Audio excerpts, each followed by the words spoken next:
Assalamualaikum warahmatullahi wabarakatuh. Perkenalkan, nama saya Muhammad Sholeh Akmal Nurzaki. Di sini saya akan menjelaskan project yang telah saya buat dan akan mempresentasikan project yang telah saya buat, yaitu face recognition. Ada beberapa langkah cara untuk kita dapat membuat project ini. Yang pertama, kita perlu siapkan aplikasinya terlebih dahulu, yaitu Anaconda Navigator. Kemudian ada Python, kemudian beberapa library pendukung lainnya. Antara lain library yang akan digunakan adalah scikit-learn, scikit-image, dan matplotlib.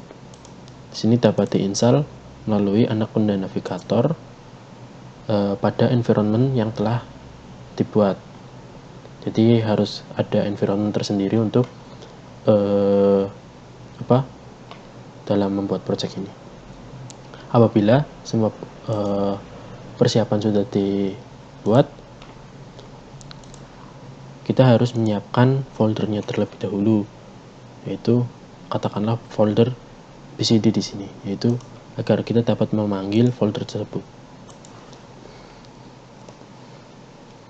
Kita menuju CD D, direktorat D, dan kita panggil foldernya CD D, foldernya BCD. Kemudian kita buka Jupyter Notebook.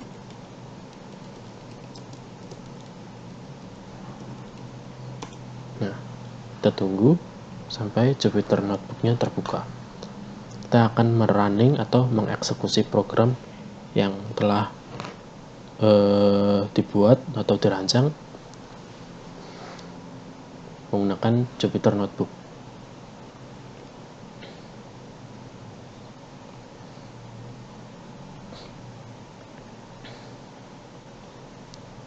Nah, Jupyter Notebook akan membuka folder yang bernama PCD atau BCD. Nah, aku telah bikin folder yang namanya UAS Akmal. Jadi di sini ada dua buah codingan atau basicnya, yaitu codingan untuk membuat dataset, atau bisa disebut di sini dataset generator. Kemudian ada codingan untuk face recognition itu sendiri. Sebelum kita dapat melakukan face recognition, kita buat terlebih dahulu dataset menggunakan wajah kita. Caranya, kita buka codingan dataset generator, kemudian kita run. Jadi dari codingan di sini akan menghasilkan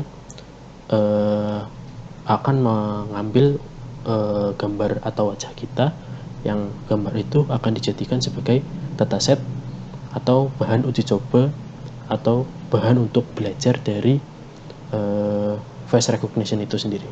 Nah, di sini kita tinggal merun, kemudian akan muncul box di sini. Kita masukkan nama, misalkan Akmal Saki, enter, dan masukkan banyaknya foto 20. Nah, dia akan mengambil beberapa foto secara otomatis dengan waktu yang telah ditentukan. Waktunya ini di sini, delay-nya 2 second. Kita bisa mengatur mau memperlambat atau memperkecil dengan mengganti angka ini. Nah, untuk ini program masih berjalan. Nah, untuk mengatur besar bingkai foto yang akan dihasilkan, kita dapat mengatur besaran tinggi dan lebarnya di sini. Tapi ini enggak tak rubah-rubah lagi. Ini dari bawaannya.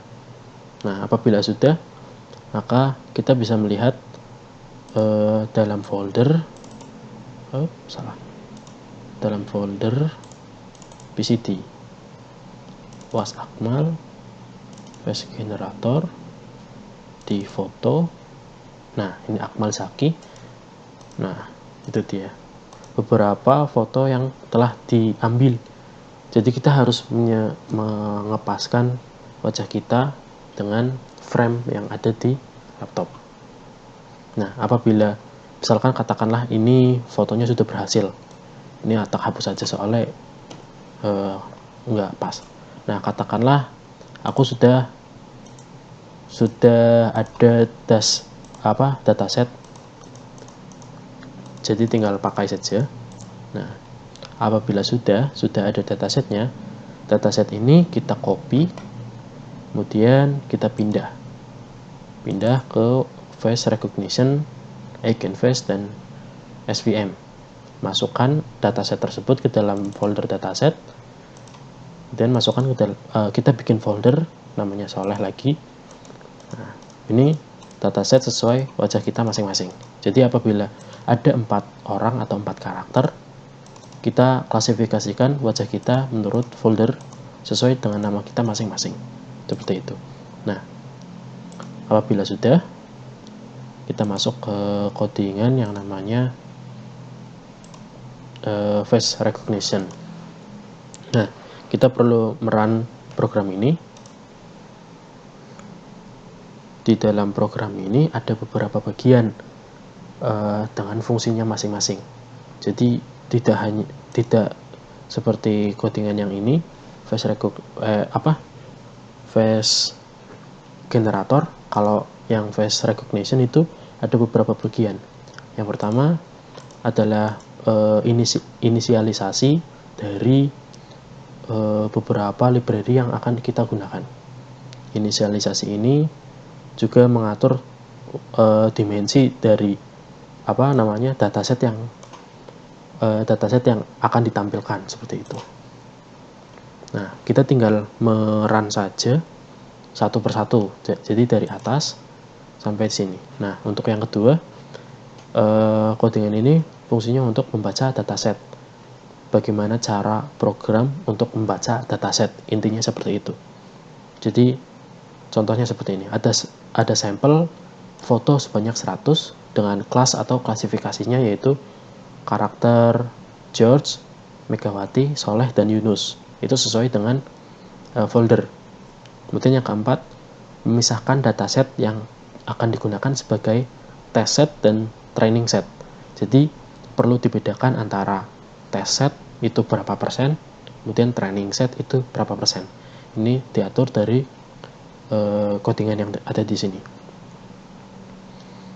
Kemudian selanjutnya yaitu memvisualisasikan plot eigenface menggunakan library matplotlib. Jadi kayak memvisualisasikan gambar dataset tadi menjadikan gambar eigenface sebanyak 7 buah. Nah, turun ke bawah lagi, di sini bagaimana program ini digunakan untuk bagaimana cara eigenface tersebut dapat mengklasifikasi poin. Jadi setiap karakter itu memiliki poin skor, dia lebih condong ke arah mana gitu. Untuk penjelasan lebih lanjutnya sih agak rumit, itu ada di websitenya yang punya, seperti itu. Jadi kita hanya mengikuti langkah-langkahnya saja, kemudian kita minimal tahu itu fungsinya untuk apa. Kemudian ada yang namanya codingan untuk menguji atau mengetes dataset tersebut apakah sesuai yang akan ditampilkan. Misalkan kita tes sebuah tesnya itu Soleh yang nomor 0, gambar Soleh nomor 0, maka prediksi namanya yang akan keluar harus Soleh. Nah, seperti itu. Terus di sini kita mengambil dari tes data, yaitu folder tes. Dari folder tes tersebut itu ada beberapa gambar dataset. Nah, misalkan dari Soleh, Yunus, Megawati. Nah, itu kita dari codingan di sini itu akan mengklasifikasikan sendiri gambarnya sesuai foldernya masing-masing, seperti itu. Kemudian ini program untuk menjalankan atau menampilkan